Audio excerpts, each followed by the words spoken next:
오늘 봉독했던 말씀으로 나의 달려갈 길을 마치고, 이런 제목으로 은혜를 나누고자 합니다. 한 교회를 오랫동안 섬기면서 겪게 되는 고통 중에 하나가 있다면은, 마음을 나누고 삶을 나누었던 사랑하는 성도님이 하나님의 부르심을 먼저 받아 이별할 때가 아닌가 생각합니다. 물론 우리에게 천국의 소망이 있기 때문에 위로와 또 평안을 우리가 갖기도 하지만은, 그러나 상실의 아픔이 있고 이별의 허전함이 있는 것은 부인할 수가 없는 것입니다. 올 한 해의 절반 여기까지 와 있습니다. 그러나 우리 곁에 보이지 않는 성도님들이 있는 것입니다. 하나님의 품에 먼저 안긴 성도들입니다.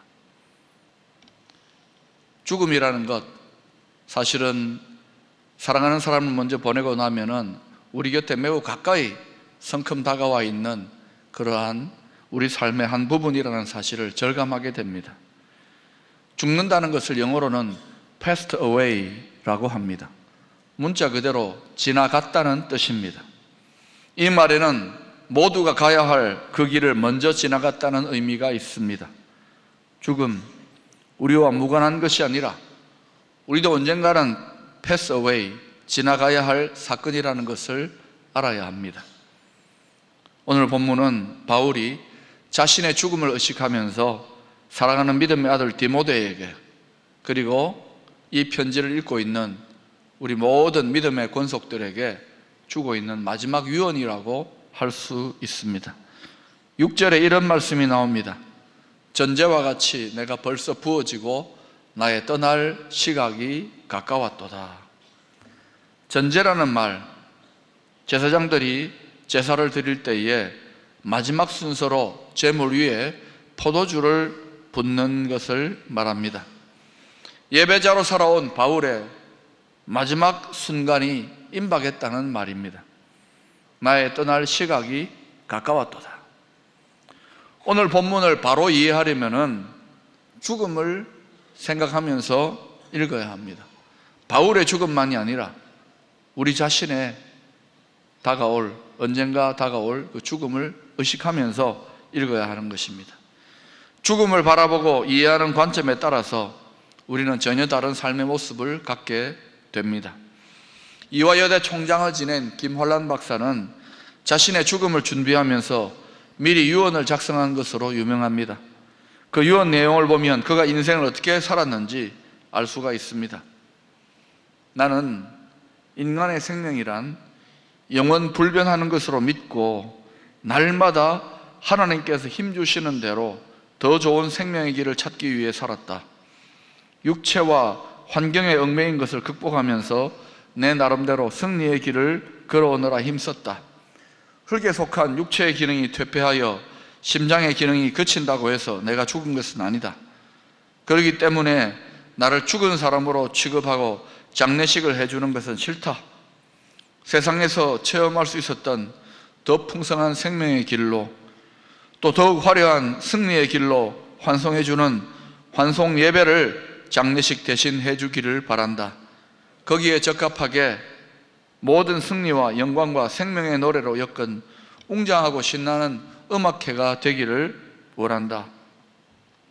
1970년 2월 14일 우리 김환란 박사가 하나님의 부르심을 입었을 때에 그녀의 장례식에는 국립교향악단과 이화여대 관현악단이 그녀의 유언대로 베르디의 개선의 기쁨과 하이든의 하늘은 주의 영광을 연주하였습니다.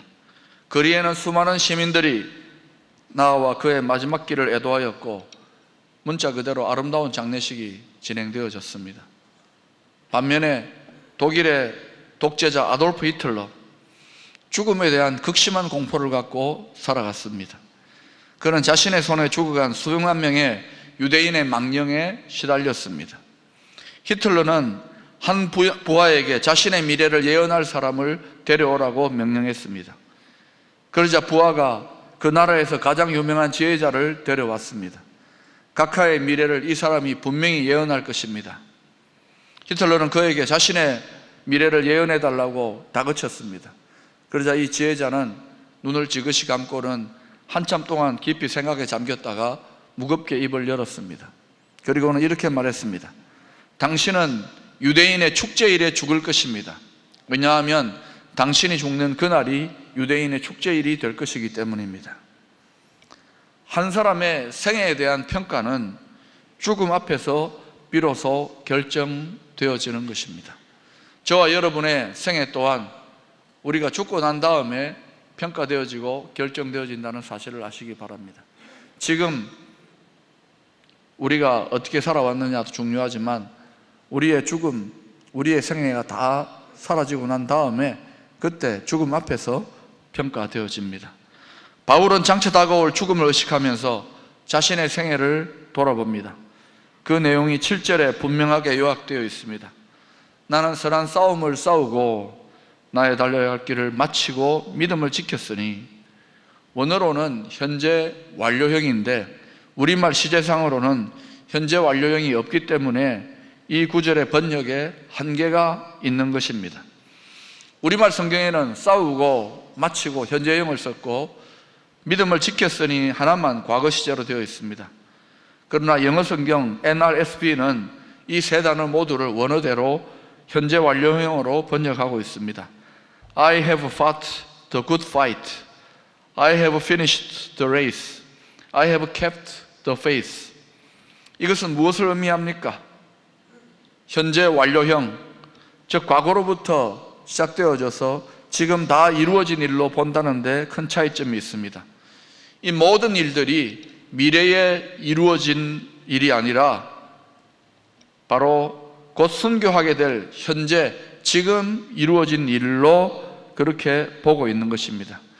그런 믿음으로 일생을 이 세 마디의 현재 완료형으로 요약하고 있는 것입니다. 먼저 바울은 선한 싸움을 싸웠다고 합니다. 그리스도인은 불신자들이 알지 못하는 여러 종류의 싸움을 싸우며 살아갑니다. 만약 이러한 싸움이 없다면 그 사람은 명목상의 그리스도인일 뿐입니다. 베드로전서 2장 11절에 이런 말씀이 나옵니다. 사랑하는 자들아, 거류민과 나그네 같은 너희를 권하노니 영혼을 거슬러 싸우는 육체의 정욕을 제어하라. 끊임없이 우리 영혼을 거스르는 싸움이 있다고 성경은 말하고 있습니다. 그리고 이 말씀을 전하고 듣고 있는 저와 여러분에게도 그러한 싸움이 있다는 것을 우리는 알고 있지요. 우리의 신앙생활에 영적인 싸움이 있다는 것을 이상하게 생각해서는 안 됩니다. 왜 우리 마음속에 신앙생활을 하고 평안을 누리는데도 갈등과 투쟁과 또 마음의 고통이 때때로 다가오는가? 때로는 신앙 때문에 가정과 직장과 사회에서 고통과 갈등을 겪기도 합니다. 싸움이 있기 때문에 그렇습니다. 예수 믿고 늘어지기만 하는 평안함이 아닙니다. 영적인 싸움 중에 평안함입니다. 이때 싸운다는 이미지는 고대의 여러 운동 경기 종목들 가운데에 레슬링 경기, 우리나라로 말하면 씨름을 연상시킵니다. 상대방을 붙들고 땀을 흘리며 씨름하는 레슬링 선수처럼 바울은 선한 싸움을 감당해 왔습니다. 에베소서 6장 11절은 이 영적인 싸움에 대해서 이렇게 설명합니다. 우리 같이 한번 읽어볼까요? 시작. 우리의 씨름은 혈과 육을 상대하는 것이 아니요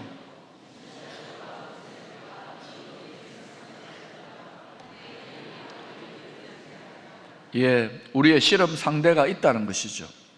영적인 원수, 대적자들이 있는 것입니다. 두 번째로, 다음으로 바울은 나의 달려갈 길을 마쳤다고 합니다. 무슨 말입니까? 달리기 하는 선수가 끝까지 완주했다는 말입니다. 앞에 선한 싸움을 싸웠다는 이미지가 레슬링, 씨름과 관계되어졌다면 달려갈 길을 마쳤다는 것은 달리기와 연결되어진다고 할 수 있습니다. 사도행전 20장 24절은 바울이 달려갈 길을 마치기 위하여 어떤 자세로 임했는지를 보여줍니다. 내가 달려갈 길과 주 예수께 받은 사명 곧 하나님의 은혜의 복음을 증언하는 일을 마치려 하면은 나의 생명조차 조금도 귀한 것으로 여기지 아니하노라. 바울이 어떤 각오로 달려갈 길을 달렸는지를 알 수가 있는 것입니다. 달려갈 길을 마치려 하면은 나의 생명조차 조금도 귀한 것으로 여기지 아니하노라. 무엇을 하든지 끝까지 일관성 있게 하는 사람이 중요합니다. 용두삼이라는 말이 있지요. 처음과 중간에 아무리 잘해도 끝이 좋지 않으면 초라해지고 마는 법입니다. 바울이 표대로 삼았던 예수 그리스도, 그 예수님의 생애조차도 십자가상에서 죽어가면서 다 이루었다. 다시 말하면 달려갈 길을 마쳤다고 고백하고 있는 것입니다. 1968년 멕시코 시티에서 벌어진 하계 올림픽에서 일어난 실제 일입니다.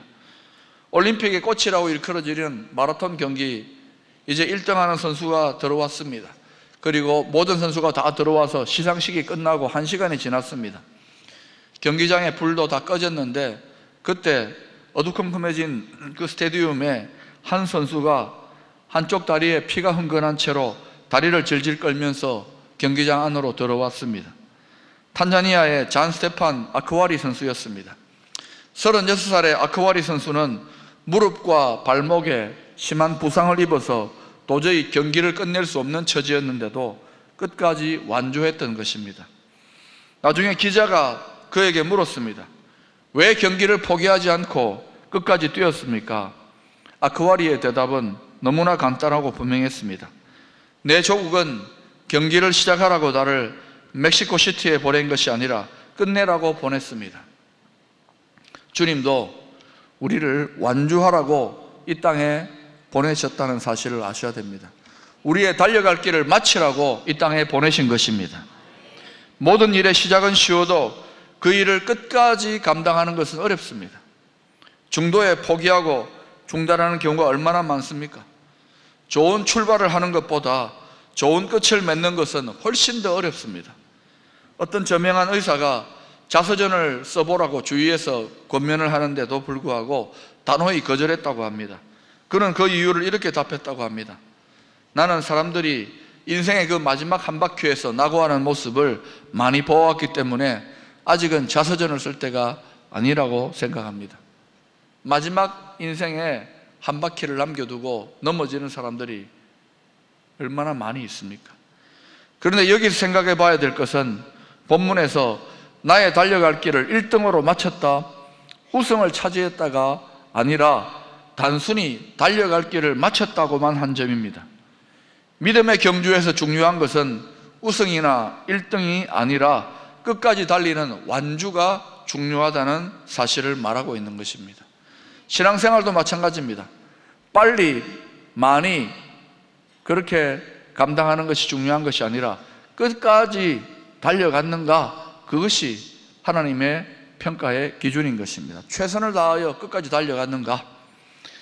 그 다음으로 믿음을 지켰다고 합니다. 믿음을 지켰다는 말은 무엇입니까? 바울이 믿음이라고 할 때 그것은 성경이 가르치는 모든 내용에 대한 바로 믿음을 말합니다. 더 쉽게 말하면 예수 그리스도에 대한 의리와 지조를 지켰다는 것을 말하는 것입니다. 우리가 주여 믿습니다라고 외친다고 해서 주 예수 그리스도를 믿는 자는 아닙니다. 성경대로 은혜와 복음의 진리를 믿어야 합니다. 주님의 재림이 가까울수록 이 믿음을 지켜나가기가 훨씬 더 어려워지는 것입니다. 우리 주님께서도 누가복음 18장 8절에서 이렇게 말씀하시지 않았습니까? 인자가 올 때에 세상에서 믿음을 보겠느냐? 주님의 재림이 가까울수록 믿음을 보기가 어려워진다는 것입니다. 사랑하는 여러분, 우리가 붙들고 있는 이 믿음을 잘 지키기를 축원합니다. 믿음을 끝까지 지키는 것이 중요합니다. 지난 안식월 기간 중에 저는 스페인의 산티아고 순례길을 한 달 반 정도 다녀왔습니다. 사도 야고보의 순례 여정을 따라가는 순례길로서 이 길에는 여러 경로가 있는데 저의 경우에는 프랑스 남부를 출발해가지고 스페인 북쪽을 걸어가는 프랑스 길을 택하여 걸었습니다. 거리가 약 한 800km 정도 되는 길이니까 서울과 포항을 왕복하는 정도의 거리라고 생각하면 될 것입니다. 여러분 가운데 800km 하니까 입을 딱 벌리거나 나는 못한다고 처음부터 마음을 닫는 분들이 있을지 모르겠습니다. 처음 이 순례길에 대해서 들었을 때 저도 그랬던 것 같습니다. 그런데 지금 그 순례길을 다 걷고 나서 800km를 다 걷고 지금 여기에 서 있는 것입니다. 어떻게 다 걸을 수 있었을까요? 체력이 좋아서요? 인내심이 커서? 의지가 남달라서? 글쎄요. 그보다는 진심으로 고백하건대 보이지 않는 수많은 사람들의 숨은 중보기도와 사랑의 격려, 그리고 그 길을 같이 걸을 수 있었던 수많은 동행자들의 모습 속에서 힘을 얻었다고 할 수 있을 것입니다. 해마다 그 길을 전 세계에서 30만 명이 넘는 사람들이 걷고 있다고 합니다. 그 길을 걷는 사람들 중에는 부모와 함께 걷는 초등학생 아이도 있었습니다. 혼자 걷는 아가씨도 있었고 나이가 75세를 넘은 어르신도 있었습니다. 그 힘든 길을 걸으면서 서로가 격려하는 인사말이 있습니다. 이구동성으로 하는 인사말인데 바로 부엔 까미노라는 말입니다. 한번 따라할까요? 부엔 까미노. 그 뜻은 좋은 길이 되세요, 좋은 여정이 되십시오 라고 하는 인사말인데요, 힘내세요, 포기하지 마세요 라고 번역해도 무방할 것 같습니다. 한번 옆에 있는 분과 좌우에 있는 분과 한번 부엔 까미노 하고 다시 한번 인사해 보겠습니다. 부엔 까미노. 네, 이제 여러분 스페인말 하나 배웠습니다. 이렇게 하는 인사말을 늘 매일같이 걸을 때마다 여러 번 들었습니다. 뿐만 아니라 순례 여정 곳곳에서 우리 앞서 그 길을 걸었던 수많은 사람들의 흔적을 볼 수가 있었습니다. 그들이 보내주는 한결같은 메시지 또한 포기하지 말고 끝까지 완주하라는 것이었습니다. 산티아고 순례길이 힘들면서도 매력이 있는 것은 그것이 바로 우리 믿음의 인생 순례길을 축소해 놓은 축소판이기 때문에 그런 것 같습니다. 성경은 우리를 나그네로 인생을 순례길로 설명하고 있습니다. 그런 의미에서 본다면 이 자리에 함께한 우리 모두는 이미 각자의 믿음의 순례의 길을 걷고 있다고 할 수 있습니다. 지금 우리는 이미 순례길을 나선 사람들입니다. 우리가 걷고 있는 이 믿음의 인생 순례길, 결코 쉬운 길은 아닙니다. 오래 걷다 보면 지치고 피곤한 길인 것이 분명합니다. 그렇다고 완주할 수 없는 도무지 불가능한 길도 아닌 것입니다. 믿음의 순례자 된 우리는 때때로 이 길에서 나만 혼자 힘들게 이렇게 외롭게 걸어가고 있다는 생각이 들 때가 왕왕 있습니다. 그러나 믿음의 눈을 들어보면 이미 걸었고 또 지금 함께 걷고 있는 수많은 사람들이 있음을 발견할 수 있을 것입니다. 이에 대해 히브리서 12장 1절 말씀은 이렇게 증거하고 있습니다. 여러분 같이 읽어보십시다. 시작. 이러므로 우리에게 구름같이 둘러싼 허다한 적인들이 있으니 모든 무거운 것과 얽매이기 쉬운 죄를 벗어버리고 인내로써 우리 앞에 당한 경주를 하며, 우리에게 우리만 혼자 순례길을 걷는 것이 아니라 구름같이 둘러싼 허다한 증인들이 함께 그 길을 걷고 있다고 이야기하는 것입니다. 운동 경기에 응원 효과라는 것이 있습니다. 예를 들어서 월드컵 개최국의 경우에 통계적으로 16강에 들지 못한 경우가 거의 없다고 합니다. 홈그라운드에 열렬한 응원의 이점 때문에 그렇습니다. 우리나라의 경우도 2002년 월드컵 경우에 이 응원 효과를 톡톡히 경험하지 않았습니까? 그런데 이러한 응원 효과는 운동 경기에만 있는 것이 아니라 바로 믿음의 순례길에서도 경험되어질 수 있는 것입니다. 우리가 지치고 낙심될 때에 누군가의 중보기도 또 권면, 사랑의 섬김으로 새 힘을 얻는 경우들이 신앙생활 가운데에 얼마나 많이 있습니까? 좋은 교회는 어떤 교회입니까? 바로 믿음의 응원 부대와 같은 교회가 좋은 교회인 줄로 믿습니다. 지치고 힘들었다가도 교회에서 예배드리고 나면, 교회 들리고 나면 새 힘을 공급받습니다. 순모임을 하고 나면, 영적 교제를 나누고 나면 새 힘이 공급되어지고 다시 한번 열심으로 주님을 섬기고 싶은 마음이 솟아나는 그런 응원하는 공동체를 말합니다. 지금 우리 눈에 보이는 성도들만이 아니라 이미 그 길을 걸어간 믿음의 선진들이 구름같이 허다한 증인들로 힘을 내세요, 포기하지 마세요, 아름다운 믿음의 여정이 되기를 기도합니다, 이렇게 우리를 응원하고 있다는 사실을 기억하시기를 바랍니다. 바울은 이 모든 믿음의 순례길을 완주한 후에 8절에서 주님께서 주실 상급을 바라보고 있습니다. 이제후로는 나를 위하여 의의 면류관이 예비되었으므로 주 곧 의로우신 재판장이 그날에 내게 주실 것이며 내게만 아니라 주의 나타나심을 사모하는 모든 자에게도니라. 오랜 순례의 여정으로 바울은 피곤하고 지쳐 있었겠지만 그는 주님 주실 상급을 바라보며 미래의 새 소망 가운데 사로잡혀 있음을 발견할 수 있습니다. 그리고 바울만이 아니라 주님의 나타나심을 사모하며 끝까지 완주한 모든 믿음의 순례자들에게 바로 이 의의 면류관, 하나님께서 주실 하늘의 상급이 기다리고 있다는 사실을 기억하시기를 바랍니다. 저와 여러분, 우리 모든 믿음의 순례자 되어 함께 끝까지 이 순례의 길을 완주할 수 있게 되기를 축원합니다.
바다